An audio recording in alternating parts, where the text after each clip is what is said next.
I kind of feel like he's super aggressive when he's given the opportunity, but certain matches he's not really been let loose. It's like, I'm just gonna be reliable. I'm not gonna ultimately be the playmaker. So I really want to see what kind of style this white chicken want to show us today. Well, I think the draft will be a huge way of telling. Here we go. On the play is the Valley answering back. S11, they got those 2 power picks on the swing back. There goes the Fanny, the Kaja, S11 Gaming. They don't want to see no Glue, and Valentina, which, very oddly enough, in our first game today, did not see any play. No ban, no pick on Valentina. The other long-range mages have been more popular, but maybe we'll see a Valentina in the jungle next match. Not in this match, though, for the Valley. They're banning out all these aggressive pick-off, huge burst heroes, and now they banned that 1-1 as well. So a bit of a mix on what they want to take away from S11 Gaming. I talked about the EXP, but now I'm actually curious about the gold lane because Beatrix has been played a lot, 0% win rate still. Carry looks to be very, very strong. And because the Valley did not ban out the carry, will they actually try to get a first pick? It's kind of a double-edged sword because carry is very strong, but as a first pick, it's very easy to counter. But if you don't take it first pick, you're kind of giving it over towards S11 Gaming. So it's always a topic between first pick and second pick. Which one is better? In this kind of situation with the drafts, I kind of feel like S11 have a slight edge here. Yeah, because they're able to create. First, they can see what the opponents pick up first. They can respond, or they can craft their lineups a little better given the last pick and the first 2 picks here. But I don't think it would be wrong for the Valley to pick up the carry first. Very, very strong hero, and Basic has been playing carry for years now. He played with the MPL Philippines for a couple of seasons, about 2019, 2020, and he's solid. Again, one of the keys to victory is give Basic solid, comfortable heroes. And we've seen that the Valley is very adept at playing out these big team fights, so they are for sure, if they go for that carry pick, they're gonna secure some kind of protection for sure. But actually, Eve is the option to go for. That slow, that AoE zoning, that is what they want to have against S11. Honestly, Eve is strong against most fighters, but because of that, it's kind of almost putting Papadog at a spot where you got to use a dive kind of EXP laner. I'm looking at the Yuzong, the Lapu Lapu. Even if he wants to use a Cho, where again 0% win rate as of right now. The so XP lane as well. Whatever Papadog uses is really going to impact what's going on with the Valley, because the Valley is kind of like, okay, we're still going to hide what our marksman is going to be, so we're going to pick up the Eve. Not every single fighter can fight against the Eve, so they're putting a spot onto S11. Do you really want to counter us right now? And I talk about the Cho, and they pick up the Cho. Ooh, Cho pick, very mobile, a lot of crowd control as well, but as well as that, the Fredrin. So now a bit of a switch up. Who is going to which role? This is the power of the flex picks we've been talking about. Flexible teams have been having such success in the current season. I like though how Eve was the first pick for the Valley, because yes, it's not as flexible. It's very honest where he goes, but it's control in the sense that my mid is solid. You now have to give me the solution, because here's the problem, right? And Hoon is one of the best players to do this. He's so intelligent, has great mechanics, and he can control that mid lane so that eventually Basic can do his thing. And there you go, there's the carry. Yeah, I really like this kind of respect, because they're really paying attention towards the draft. It's like, okay, do we really want to pick up the carry first? So they pick up the Eve first, where Eve can actually fight against the carry fairly well as well. So they pick it up first, and because they saw the Cho and the Fredrin, you know what? Yeah, carry game, and then they pick up the Lolita. But S11, 100% win rate on this Hayabusa, not for them, but throughout the tournament. And we've been hearing a lot that the Hayabusa has been doing very, very well in scrims. Jotun is known to be playing this Hayabusa. He's very aggressive, and he has that mechanics to show off. And now with 2 very ideal targets in the back line for the Valley, gonna be a bit of a problem unless the Valley has something in mind. Maybe they can invade the jungle early on and shut it down before the mid game even comes around. Which they can do, because there's a Lolita in the hands of Super Shark. And this is a homecoming of sorts, ladies and gentlemen. In M3, last year's World Championships, Super Shark debuted the Lolita, and immediately, almost in the first game that he played it, made it meta. Yeah, everyone else used it. It's like, was Lolita buff? Not really.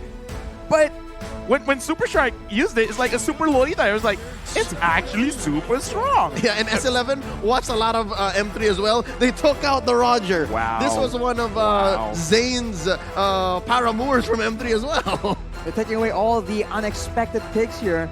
But as you said, the Valley, a bit of a trendsetter, And Yeah. this is what makes it exciting, right? You never really know what exactly are they going to come up with. And if they can surprise S11, then they can have a chance to just completely overthrow the expectations. And that means that in the early game, S11, known for having a calculative approach, will not have a solid solution.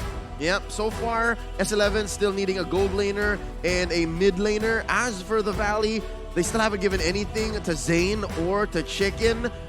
I guess S11 might take out here another jungler, but no, they're just closing all the gaps. It's clear that Lolita's going in the roam, but they're afraid of XP Grok. Yeah, I kind of feel like the way that they're reading the pick and ban right now is like Arashi said, there is a possibility of actually countering this Hayabusa in the jungle, because what we saw yesterday in the game between Onyx and Toda, where you got the Fanny, we're gonna use our EXP as well as our roamer to invade your jungle. So this Grok ban, it looks weird, but it actually fits. So what I'm looking at right now for Chan is to actually use a very, very strong mid laner that can have a very good laning phase against the Eve. Because if the early stage of the game, level 1, level 2, you're already losing to an Eve, you're kind of losing the jungle as well. Lilia, do it, Lilia. Lilia. You need solid DPS. The range problem won't matter when it comes to the mid game. Again, you're playing Hayabusa anyways. You don't want to go to the late game. It's going to be very difficult. The Lilia makes a lot of sense. If they want to go for those early game skirmishes, with the setup from the Cho and the Fredrin, that's a lot of damage coming in from those glooms. Let's see. Yeah, right now on screen, Fried Chicken as well as Papada. So really looking at the EXP. And I kind of feel like the way the draft has been set up, Fried Chicken has a lot of time to see what his matchup is really going to be. So it looks like they're setting up the draft so that Fried Chicken has a good chance for success. Yeah, they're forcing him, they're forcing Papa Dog to wait. And I think that tension in the draft, going into the game, loading into it, especially knowing that your opponent still has not picked up their hero, it could build up. It's like, all right, so wait, which is Chicken? What's he gonna do? Well, for the Valley, it's a bit of a different approach right here. They don't go for any flexible picks. We know where each of these heroes are going to go. For but sure. They think it's just that valuable that they don't mind exposing it. And in a way, now they can predict what will S11 take to try and counter the picks that are already so obvious. Yeah, no, there's a beauty in honesty. Like, this is such an honest draft.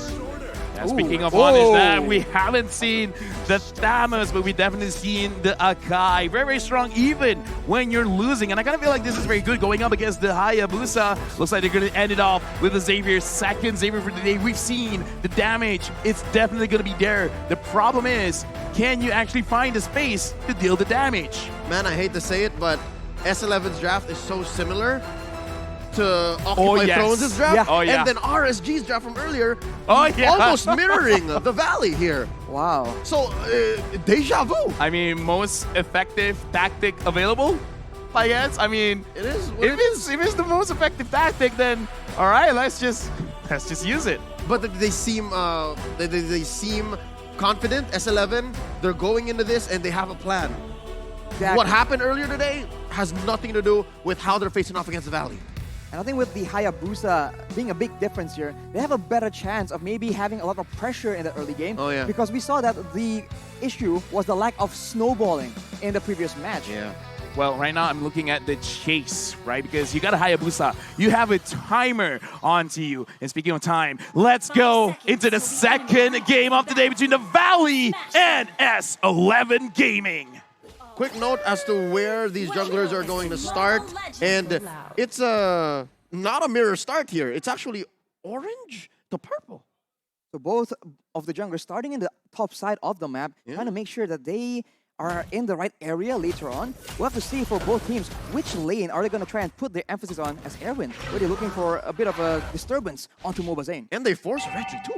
Yeah, that's very, very solid because now they have a better chance to actually secure the Little Wanderer, which accelerates your level 4 capability. And right now, Fried Chicken as well as Papadog, it looks like Fried Chicken is really trying to hold off the lane, making it so that he gets his level a little bit slower, and perhaps at the second minute, gonna quickly cut the lane and then try to force a fight onto the turtle. Oh, already Jotun making his way. Well, he'll be able to get that Lethal Wanderer. We'll have to see, man. I mean, it's only level 2 right now, but the tension in the air, at any moment, any of these small skirmishes can burst out into a full-on team fight, as Jotun right here will be secure, but Mobazin actually makes the aggressive play, and that will be a stun onto Erwin. He's able to escape right now, but for the Valley, they have secured control over the turtle area. So despite that little wanderer going over to S11, overall map-wise, the Valley walked away with more. Yeah, definitely. But right now, I'm really looking at the draft from S11. They have two ways that they got to play for it. If they can do both, it's great because they got to chill for a single target lock along with the Hayabusa. If they can use that, they can create a lot of space for both Chan and Mile to actually get their items and scale up. If they don't, they can slow down the game a little bit and they will still do well enough, but it's kind of like wasted opportunity. I want to see how Jotun plays with Erwin because if they can actually put pressure onto the Valley in the early stages of the game, especially around this turtle fight, that'd be great. If they're playing super passively, they're kind of wasting their win condition. This is the opposite. It's so aggressive. Arashi, look, you see this? Do you see this? He's invading. He's invading already, trying to make sure that he takes advantage of the fact that the Valley is prioritizing this turtle. Of course, the purple won't be as important for Akai in the hands of Mobazane, but right now, with that turtle in Tau, actually, we can see that the Valley might be looking for something else. Fried Chicken just pushing that aggression as they are actually making moves towards the purple buff afterwards. Mobazane trying to make sure that he does not lose out on the purple buff. He gets it, and he is gonna use a heavy spin to try and escape from that situation. And S11 Gaming will not be able to find anything in exchange. Amazing. Hakuna Matata. Everything will be all right. Did you see how Zayn took the turtle and then eventually stole away Jotun's purple as well? So nothing mattered. Well, right now, the Valley, they're in a very, very good spot because if we look at the map, they're winning top side, mid, as well as the bottom side of the map. And Orwin right now, he's being caught, and Hoon is unable to secure the kill, but that still puts a lot of pressure. S11, they're like, okay, like just to put it in numbers, right now the Valley, they're controlling like 65% of the map, and S11, they're just slowly losing the map away. And if you're losing the map, you don't have catch potential, and your farm is going to be so delayed. Exactly. And that's what makes a difference because S11, going into the game, we said it in the draft, they want a snowball. With a lineup that has a Hayabusa, they need a snowball. Well, this mid-game might be what they need. Erwin going in, trying to find something, but Super Shark will be able to actually stave off that aggression. Mail goes for the clear, and that's the power of the Beatrix, being able to clear the wave so fast, and that allows S11 to find some breathing room. This is almost like just because the Valley could read what S11 is going to do because we see like attempts, okay, Erwin go here, Erwin go there, but Super Shark is just there to mitigate the engagement. Yeah. And Fried Chicken, I don't need no help. I'm a Thanos. Yeah. 1v3 me. I can take it. That's as dead a lane as it gets, and I love it. That's coming from me. I'm an XP laner in game, so going into the mid game, where we're approaching the mid game, closing up into possibly the second to last turtle here, 10 seconds away. So far, the Valley has known how to respond to everything that S11 is doing. And am I right? The Mobazane steal it. Papa Dog now being the main target for the members of the Valley. He's able to escape though with that flicker. The heavy spin is being used by Mobazane, and Fried Chicken will be able to pick up that first blood. And that will be the Valley getting an advantage. And now they are going for more. Yeah, 4-minute first blood, that's great. What's not great right now is I have a general rule for assassins. If you don't do well early, then you're not going to contribute much into the game unless you find the specific target. It's easier said than done because right now, Hoon and Basic, I don't see them getting harassed. And if this continues, the Valley, they can really set up the map so that they can take whatever they want. S11, they got to find a way to make sure that they get a kill or an objective on the map. If not, they're really putting the Valley in a very, very good spot. Everyone looking for something right here, but Super Shark is being so menacing in the front line, ensuring that the members of S11 do not have any chance to come even close to the turtle. We see a bit of a split right here as Fried Chicken jumps on Chan. He'll be forced to run away and actually almost gets taken out very, very low. The steal attempt from Jotun is attempted, but it won't be enough. The Valley is taking full control here. Oh, man. Two things, right? Number one, Erwin is overloaded. I feel like that Cho is trying to do too much. Trying to help his team come back, playing for vision, looking for pickoffs, and just the same. Fried Chicken is a monster. You see how hard he was pushing? Oh, wait, top lane! Top lane, Jotun goes in for an aggressive play. The Shadow Kill is being used, but there's 3 members there way too much. The Ruin of Vision is being popped up, but Basic will be able to get a kill. The snipe from Mail is being used, but it won't be enough. The Valley takes out Jotun, and as you mentioned, Assassins not doing well in the early game. Right now, S11, they almost got to slow down and actually talk to each other because it's right now, Erwin, like you said, overloaded. You want to catch who? Who do you want to catch? Because almost everyone is impossible to catch. Some minor mistakes from S11. John alone getting chased out by White Chicken. MOBA Zane dictating the jungle. There is nothing for Jotun. Level 10, MOBA Zane. Level 8, Jotun. And this is Akai that's rocking the jungle emblem without the cooldown reduction on the retry. So he has to make more, I don't know, better time decisions. Exactly, yeah. Yeah, so that means MOBA Zane has evolved so much since we last saw him on the world stage. We see a bit of a movement though. You can see that the Valley looking for yet another play. The slow comes in. The rune manipulation is being used as well. That will be escape from Mile using that flicker. And that is the turret taken away. And look at the sneaky escape being used by Aaron. Yeah, and again, like, sure, they use a lot of their own resources, but it's totally worth it. You're not letting the marksman farm. You're taking away turrets. 4,000 goal lead with just 2 kills. Right now, S11 and the Valley, they're like, we're just going to play respectful. We're going to play discipline. If we have to fight, we will. But if we don't want to, then just run away. We're just going to take what's ours anyways. Oh yeah, that's something to note here. About 4.5k ahead, 7 minutes in. Slowly but surely, the Valley has become more mum. Earlier, they were more game to find these little skirmishes, but now they're just like, yeah, no, we'll take what we can, but only on our side of the map. We can see that the XP lane has also been such a problem. White Chicken will be a lot more of an issue later on because he is doing that macro play. You can see that the members of S11, they're just forced to be pulled away from the main objectives due to that pressure.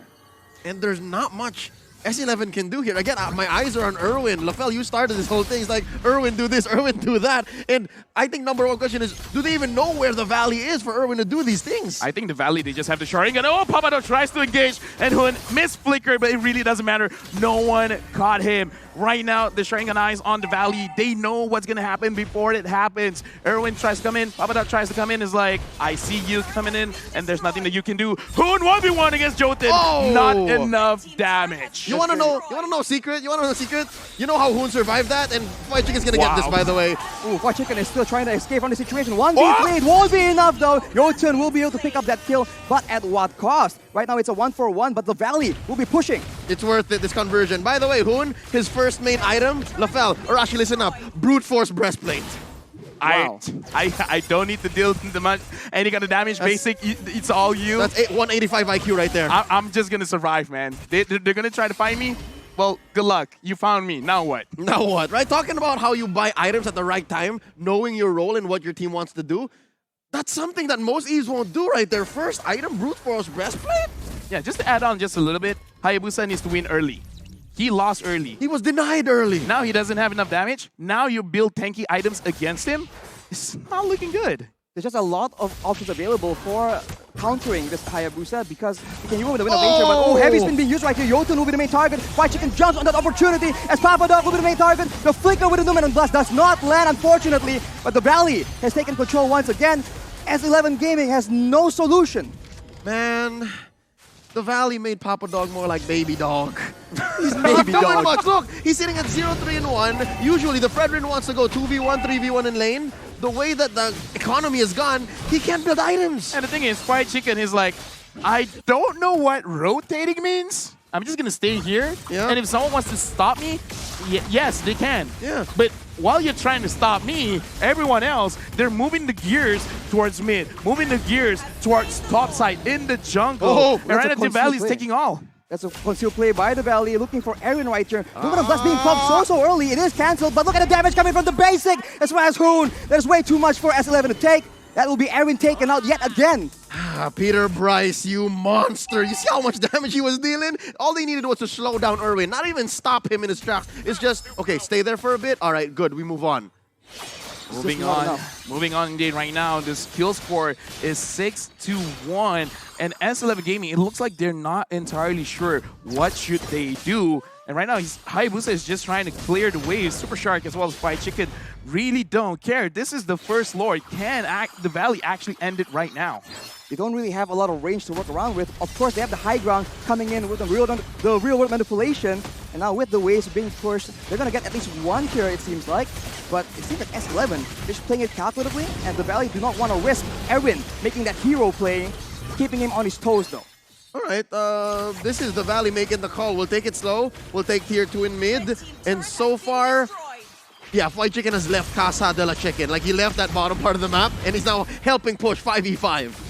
It's just so difficult as the Valley goes for the top tower right here. Look at Fried Chicken going in, the 1v4 essentially under the tower, and he's not even taken below half HP. The rest of the team tries to follow up on this big play, but it seems like S11 will not be able to even deter him from doing so. The only reason why the Valley had to retreat because they saw the Hayabusa down in the bottom lane, because it looks like they have the damage, and if they do want to engage, they have that option. They just got to be careful, because if this Hayabusa continues to take all of the turrets, then it just becomes that Lord fight. If they're too occupied around the Lord, the Hayabusa could just end the game. So right now, you said it yourself. S11 Gaming, they are very calculative. So it's like, okay, it's kind of obvious we don't have enough damage. But the turrets, they don't buy items. They don't buy any physical items to make sure that they can take more damage from the Hayabusa. So I feel like this is one of the only ways that they can play this out. So they gotta find a way to slow down S11, getting enough items onto the Beatrix as well as onto the Xavier, because the Xavier right now, not having the Lightning Truncheon makes it so that he doesn't have enough damage. And right now, it looks like he's kind of thinking, okay, he finished the Lightning Truncheon, so he should be able to do a bit more damage after this. Right on cue, but look at the Valley looking for a play yet again. The purple buff will be the main target here. S11, they just back away so far. Okay. Never mind. I thought, like, was that a steal now? But Mazin still got it. Oh, wait. No, It was a steal. Oh, it was a steal. Oh, sharpshooter. Nice. From up top, yeah. See, Lightning Truncheon, it matters. It matters. That's a lot of burst damage. And if the game goes longer and longer, that poke might just be what will win them the game, along with the split push. Yeah, so it's only gonna happen if the Valley makes a mistake. But we just barely missed it off camera. What happened to Papa Dog? He just got dogpiled on, and that will be the end of him. As you can see, S11 going for a different approach right here, jumping in, making the play with the Way of the Dragon as well, but the Vengeance is just tanking so much damage. Oh, Look at no! Wow! That's Fried Chicken taking one! 1 versus 3! Erwin is the next target, and Fried Chicken is going again and again. The Lord gets picked up, and look at Jotun. This is a disaster. He's forced to run away as Erwin, slowly but surely, has to be chased away. Jotun is alone. But look at who with the play! The Ruin Manipulation will secure that kill as well. 1v1. It's not over. Right here. Look at the blood right to his face. The flicker will not actually help land that skill shot, but the basic, he is trying to go for that kill, but the triple shadow, the quad shadow, by the way, by Jotun is being used on the other side of the map though, in the base of S11. Fried Chicken just isn't stopping. He's going in again and again. Mobile Zane with the heavy spin, a bit too overextended though. This might be the chance that S11 needs. Ruin Manipulation is being used, and that will be the Valley. Overextended is an understatement. I think that team fight and that sequence happened maybe a minute too long, and they're still not done. They go for Jotun, and that will be him finally taken out by the members of the Valley. And now with the Lord pushing in on the top side, consider S11. They're trying their best to clear this Lord, but it might not be possible. Super Shark comes in yet again, just stunning up Papa Dog as the basic just do so much damage, and the Numenum Blaster actually lands. Basic, no fear all the way in the front, actually trying to out-damage Mill at the same time. Erwin and Chan, the only 2 members left alone against the Lord, against the 3 members of the Valley. It won't be enough. The Valley will be the winners of this match. Took a while. But the NA representatives, the crowd loves it. Dude, I mean, like, it's so weird where start off the game slow, mid game slow, and late game it just went to 11, man. It just pushes all the way, right? Late game had, like, fights happening across the map. Yeah, again, congratulations to our match winner, the Valley. And in the game just now, I feel like when we saw 3 members onto Fried Chicken, we're like, okay, maybe he can take one. But he's like, nah, if all 3 wants to fight, let's go. Vengeance was clutch. He took down Male first, and I think that was key. The fact that the first hero that went down was the Beatrix made the difference there for Fried Chicken. And again, Arash, I think you understand this. His aggression and his thirst for violence was well earned. I mean, I can relate, but when you get the Samus with the blade armor, with the Vengeance as well, he was doing a lot of damage to himself. Why are you hitting yourself? Exactly. Why was he hitting himself before Fried Chicken even turns around and spins the whole fight on his head?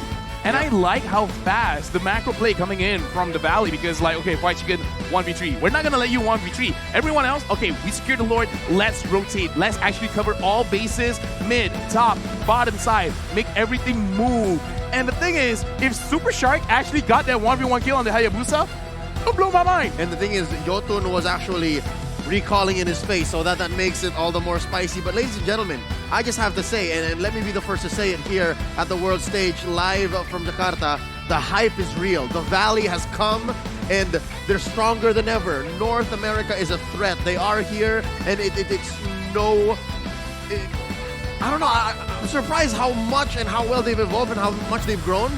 Again, you put it so well. They controlled the whole map, the whole game. It's one thing to be really good mechanically. It's another thing to be good macroly. But it's also another thing where you have evolved your own style. Where we usually see, and we say this, like, good games are boring games because you know textbook-wise do A, B, C, D, E, F. If you like stray too far, you can make flashy plays, but sometimes that can actually be punished. Here they're like, we're gonna be very disciplined. We know what to do. We're doing it. We're not going to be making mistakes, at least from the early to the mid stages of the game. Arashi, tell me, because we're about to see the item builds here, how often do you see an Eve build a brute force breastplate first, knowing that Hoon was going to do what he did? Against the composition from S11 Gaming, I think it's just a very smart maneuver. I've seen it a handful of times, but for the most part, especially if as a first item, that is a very surprising choice. Right? Yeah, timing is so important, and thank you for pointing that out, Leo, because I kind of feel like they've already, like I said, it's in the future. This is a Hayabusa, he wants to come in, so my damage is going to be enough, and it's not the thing that really matters right now. The slows, the controls, that's what's important. Surviving is more important because in MOBAs, the damage dealers, you got to deal a lot of damage, but the number one task, staying alive. So that is a very clutch item. And speaking of items, S11 Gaming, Chan did not die in this game, but still, the generation of items is a little bit slow. In fact, having the Genius Wand as the fourth item, I kind of feel like is misplaced. I kind of feel like if he used the Divine Glaive, he would have had a little bit more damage, especially looking at the Valley having, let's count it out, because I saw that Super Shark already has the Athena Shield, and going up against the Athena Shield is probably better to have the Divine Glaive. And if you don't want a Divine Glaive, honestly, Glowing Wand is a good choice as well. Yeah, no, the Genius Wand actually says you have time, but no, S11 did not have time. Yeah, they couldn't go the DPS route. Let's look at the post-game stats, though, and what numbers these players were putting on the board. Looking at this, again, like not only the draft, but a lot of the same teams in terms of the stats, because team fight-wise, Chan, as a Xavier, 100% team fight participation rate. Besides that, Super Shark, 7 total assists, the Forgotten One, did an amazing job actually preventing a lot of kills going on to his damage dealers. Sandbag, Papadao, 108,000 damage taken. And this is crazy. The rich guy and the carry doesn't go to the jungler, doesn't go to the gold laner, it goes to the EXP laner. White Chicken, 778 gold per minute. 50k damage dealt by staying in his own lane. He's just embodying the spirit of Southeast Asia and just continues farming all the way alone in his lane. In the southeast part of the map. Exactly. Wow. So, coincidence? Yeah. I think not. And with that gold lead, he's able to just get so much far ahead, not from kills, but only from farm. So when S11 went for that play, they were just not expecting such strong opposition coming in from White Chicken. Yeah, no, he was not at all pressured, and he literally just did his thing. S11 tried to stop him and failed, and that's how we got to this point. At this point, we're going to talk about who actually impacted the game the most. This is your MVP from the Valley. It's White Chicken. Again, highest goal, highest damage. KDA 4-1. Kill participation barely was there. But whenever someone wants to attack him, bring it on. I got the heat. I got the firepower necessary to take a 1v3. Yeah, there should be an alternative. Like, besides kill participation, you have to have map presence. He was just everywhere, and wherever he was, wherever he was, there were kills happening. But boy, oh boy, S11 were distracted. They were like, yo, is that Fried Chicken? Yeah, it is. Should we go to him? Maybe? Erwin, go. But I'm trying to do vision. Yeah, no, go to Fried Chicken. That's what was happening. To take him out because he's just continuously pushing. And if you leave him alone with a turret, with that ultimate, man, the towers just go down really, really fast. Yeah. Well, I guess S11 Gaming could not get their lunch for today. Let's look at the highlights to have a refresher of what happened in the game. Again, it was a slow early and mid game because again, it's just the Valley securing one by one what they really needed. And here, White Chicken, even though he's like, okay, you know what, I'm probably gonna die. Let's try to get more stats on my damage, and went for Chan. And in this game, it's just a situation where the Valley secured everything for themselves before S11 could respond. Yeah, short to say, S11 ain't having no ayam for lunch today. It's actually the other way around. Chicken was the one who made them their Look lunch. at this. Especially this moment. Beautiful. Oh! Absolutely beautiful, man. It's just crazy. Again and again, S11, they try their best, but the harder they try, it seems like the worse they come out at the other end of the team fight. So Yeah. that domination from the Valley is just insane. I think that's just the nature of the beast, just the way that Thams works as a hero, that the likes of Yu Zhong and Lapu-Lapu, again, other strong XP heroes, He just likes don't speed. have. Yeah, they just can't deal with that. They have to hit him back. Yes, you have that clear way to the backline with the Yu Zhong, but if you're Thams, you can just stay there. It's very different from the way Fredrin does it. I like how EXP laters really have evolved from the early days of Mobile Legends, right? Because right now we're having heroes like Toms, like Blue, where we like to absorb damage, but we also like to dish out the damage. And this really creates a situation where almost anyone can be a star player, a difference maker. And in this game, White Chicken just wants to remind everyone he popped off in M3. M4 is gonna do it again. Oh no, and he's doing it so comfortably. Would you agree, Arashi, that the Valley just looks amazing right now?